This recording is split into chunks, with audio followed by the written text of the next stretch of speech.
दोस्तों, जीवन में सुख दुख आते जाते रहते हैं और ये भी सत्य है कि सुख ना हो तो दुख एवं दुख ना हो तो सुख की पहचान करना कठिन है।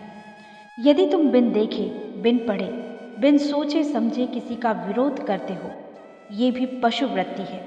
जिस दिन किसी भी व्यक्ति या विचार का विरोध या समर्थन करने से पहले उसको समझने लगोगे, उस दिन तुम इंसान बनने लगोगे।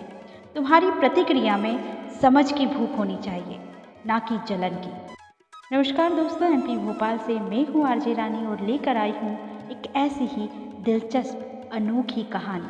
तो चलिए शुरू करते हैं। एक समय में एक प्रतापी राजा था। राजा के 3 बेटे थे। उन्हें सुयोग्य बनाने के लिए राजा ने उनकी शिक्षा दीक्षा की सर्वश्रेष्ठ व्यवस्था की। राजा ने अपने बेटों को हर विधा में बेहतर और पारंगत बनाया। राजा चाहता था कि उसके पुत्र ही उसके राज्य की भागदौड़ संभालें।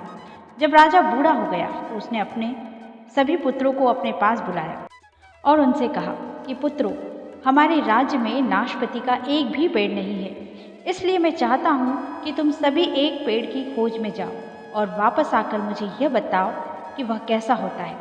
लेकिन राजा ने एक शर्त भी रखी कि उनके तीनों बेटे अलग अलग और 4-4 माह के अंतराल में जाएंगे। इसके बाद तीनों आकर एक साथ प्रश्न का उत्तर देंगे। तीनों बच्चों ने एक साथ इस बात को स्वीकार किया। राजा का बड़ा बेटा सबसे पहले गया, उसके बाद मंझला और सबसे आखिर में सबसे छोटा बेटा गया। सभी अपनी अपनी खोज कर पिता के पास वापस आए। राजा ने सभी से बारी बारी से पूछा कि बताओ, वृक्ष कैसा होता है। सबसे बड़े बेटे ने उत्तर दिया और कहा कि पेड़ बहुत अजीब है, उसमें ना कोई पत्ती ना कोई फल, वह एकदम सूखा है। यह सुन तुरंत ही मंझले बेटे ने कहा, नहीं तो वृक्ष तो बहुत हरा भरा होता है, लेकिन उसमें फल नहीं लगते हैं, बस यही एक बड़ी कमी है। यह सुन तुरंत ही सबसे छोटा बेटा बोला, मेरे दोनों बड़े भाई किसी अन्य वृक्ष को देखकर आए हैं। नाशपति का पेड़ तो हरा भरा होता है, फलों से लदा हुआ होता है, मैंने खुद देखा है। तीनों बेटे अपनी अपनी बात पर अड़ गए। तब उनके पिता ने कहा कि जो तुमने देखा उसे ही सही मानो, वास्तव में वही सत्य है। तुम तीनों नाशपति का ही वृक्ष देखकर आए हो। जो तुमने बताया है वह उसी वृक्ष का है, लेकिन तुमने अलग अलग मौसम में उसे देखा है। राजा की बात सुनकर तीनों पुत्र एक दूसरे का चेहरा देखने लगे। राजा आगे कहने लगा, पुत्रों, मैंने जानबूझकर तुम तीनों को अलग अलग मौसम में भेजा था।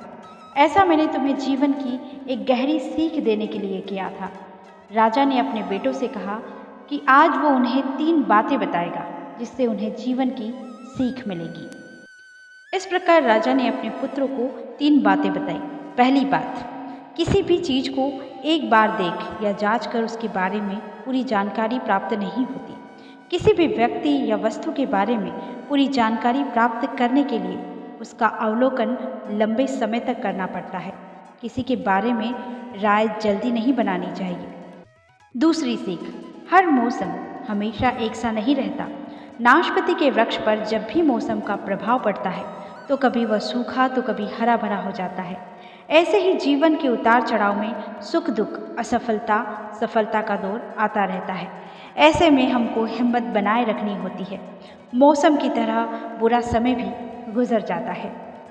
तीसरी सीख, विवाद में तब तक नहीं पड़ना चाहिए जब तक आपको दूसरे के पक्ष के बारे में ना पता हो। दूसरे का पक्ष सुनना बेहद ज़रूरी है, इससे व्यक्ति का ज्ञान वर्धन होता है। दोस्तों, राजा की ये 3 सीख हमें भी अपने जीवन में अपनानी चाहिए।